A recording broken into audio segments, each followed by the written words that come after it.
Assalamualaikum warahmatullahi wabarakatuh. Nama saya Risma Febriati dari Institut Ummul Qura Al-Islami Bogor, Program Studi Bimbingan dan Konseling Islam Fakultas Tarbiyah dan Ilmu Keguruan. Metode penulisan karya ilmiah dan populer. Dalam dunia pendidikan, khususnya bagi mahasiswa, pasti tidak asing lagi dengan karya tulis ilmiah. Apakah kamu tahu apa itu karya tulis ilmiah? Nah, menurut Bambang Dwiloka bahwa karya ilmiah merupakan karya seorang ilmuwan yang ingin mengembangkan ilmu pengetahuan, teknologi, dan seninya diperoleh melalui kepustakaan, kumpulan pengalaman, penelitian, dan pengetahuan orang lain sebelumnya. Fungsi dari karya ilmiah terbagi menjadi dua. Yang pertama, fungsi karya ilmiah secara umum, yaitu sebagai sarana untuk menguatkan ilmu pengetahuan, teknologi, dan seni dengan berdasarkan metodenya yang sistematis, metodologis, dan konsisten. Lalu, fungsi karya ilmiah yang kedua yaitu fungsi karya ilmiah secara khusus yang terbagi lagi menjadi 3 bagian. Yang pertama adalah penjelasan. Jadi karya ilmiah itu adalah penjelasan dalam bentuk narasi. Yang kedua yaitu ramalan. Kenapa disebut dengan ramalan? Karena ada fakta yang tidak 100% benar adanya, tetapi tetap memiliki referensi terlebih dahulu. Lalu yang terakhir, yang ketiga, pengawasan.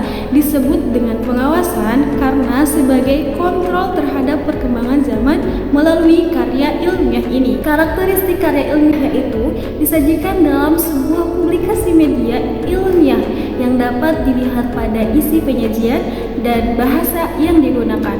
Tentunya karya ilmiah bersifat keilmuan, yaitu rasional, objektif, dan tidak memihak atau sesuai dengan apa adanya. Tentu, karya ilmiah memiliki dampak dan manfaat tersendiri, khususnya yaitu untuk penulis. Yang pertama, karya ilmiah memiliki manfaat meningkatkan keterampilan membaca. Karena tentunya membuat karya ilmiah, kita harus memiliki banyak referensi, salah satunya dengan membaca. Yang kedua yaitu meningkatkan daya pikir yang kritis. Orang yang menulis karya ilmiah sudah pasti akan meningkat dalam daya pikir. Dan yang ketiga yaitu meningkatkan kepuasan intelektual. Dan yang keempat, membangun budaya akademik. Yang kelima, memiliki banyak sumber. Jadi karya ilmiah ini dapat atau bisa juga menuntut seseorang menjadikan seorang penulis itu memiliki banyak referensi atau sumber, sehingga ia bisa menjadi orang yang intelektual. Untuk bisa menjadi seorang penulis yang bisa intelektual dan kritis, syaratnya yaitu yang pertama adalah motivasi dan disiplin. Buatlah motivasi dan jangan suka menunda-nunda. Dan yang kedua, ia harus mampu mengelola data, mampu juga berpikir logis dan berbahasa yang baik dan benar. Hal ini agar dapat melatih seorang penulis dalam memudahkan menulis karya ilmiah. Lalu gimana ya tahapan dalam menulis itu?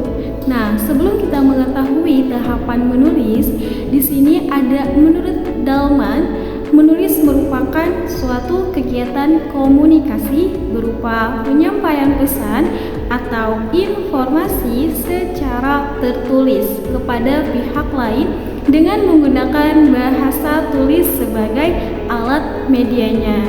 Lalu tujuan menulis juga adalah secara umum, yaitu memberi informasi secara lengkap kepada pembaca, dapat memperluas pengetahuan dan pengamalannya. Tahapan menulis.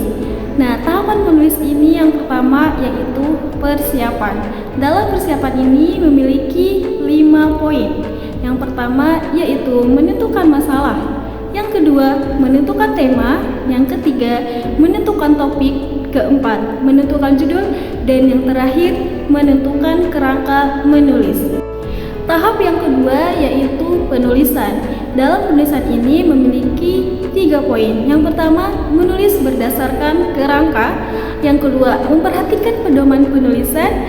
Dan yang terakhir, melaksanakan secara tekun. Tahapan yang selanjutnya yaitu review. Sesuai dengan kata review, kita melihat kembali tulisan kita mulai dari paragraf ataupun keseluruhannya, lalu kita bisa mengedit dengan mengurangi ataupun menambahkan, dan kita harus memaksimalkan mengecek kembali atau memeriksa kembali hasil tulisan kita. Tahapan yang terakhir adalah publish atau mempublikasikan, yaitu mengirim ke sebuah percetakan atau jurnal dan publikasi yang lainnya, lalu harus juga memantau perkembangannya hingga sampai ke media atau sampai di publikasi. Dalam karya tulis ilmiah juga terdapat sebuah kutipan atau rujukan.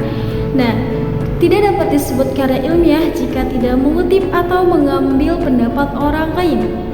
Lalu kutipan itu adalah kalimat pinjaman dari seorang pengarang. Fungsinya sebagai landasan teori, sebagai penguat bagi pendapat penulis, penjelas bagi suatu uraian, dan bahan bukti untuk menunjang pendapat tersebut. Ada dua macam kutipan, yang pertama kutipan tidak langsung dan kutipan langsung. Adapun kutipan tidak langsung yaitu penulis tersebut tidak menulisnya dengan sama persis mengenai tulisan atau kalimat yang ia kutip, tetapi tidak menghilangkan isi atau substansinya dan tetap mencantumkan nama penulisnya.